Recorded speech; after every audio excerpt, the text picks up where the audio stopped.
श्री स्वामी समर्थ।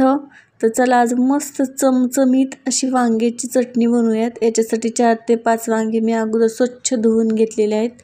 त्यांना उभा कट केलेला आहे आणि आता आतून फोडून असं छान बघायचं आहे आतून किडके नाहीत का ते।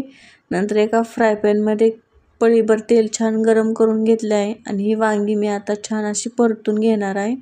तर आता याच्यामध्येच मी थोडासा लसूण टाकणार आहे आणि एक झाकण ठेवून 1-2 मिनिटं छान असं परतून घेणार आहे।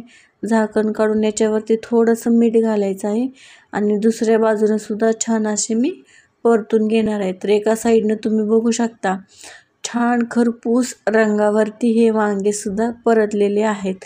नंतर आणखी एकदा झाकण ठेवायचं 1-2 मिनिटं आणि छान ही वांगी मस्त अशी मऊ होईपर्यंत परतून घेतलेली आहेत। नंतर गॅस बंद करायचा आहे आणि पॅन गरम असतानाच ही वांगी छान अशी एका काट्याच्या चमच्यानं स्मॅश करून घ्यायची आहेत। तुमच्याकडे स्मॅशर असलं तर त्याने सुद्धा तुम्ही स्मॅश करू शकता।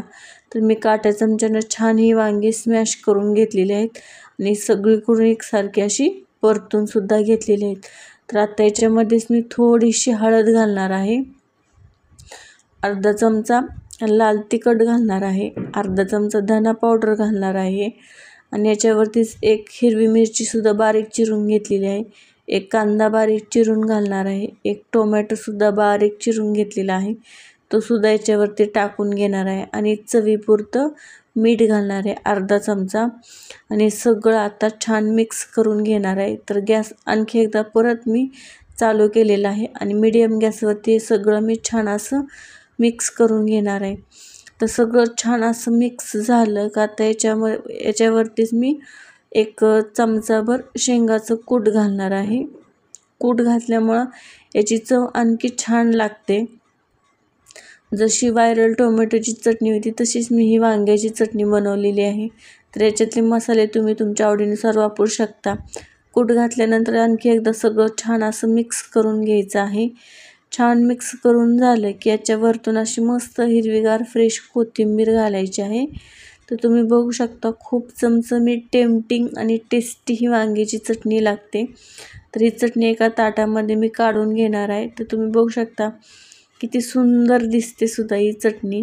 तर ही चटणी भाताबरोबर, भाकरीबरोबर, चपातीबरोबर खाऊ शकता।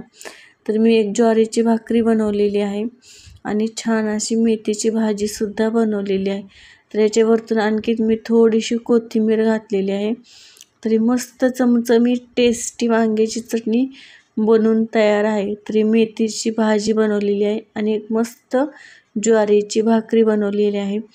तरी सुंदर चटणी आवडली असेल तर नक्कीच एक लाईक करा, कमेंट करा, शेअर करा आणि सगळ्यात महत्त्वाचं माझ्या चॅनलला सबस्क्राईब करा। तर भेटूया पुन्हा अशाच मस्त रेसिपी बरोबर।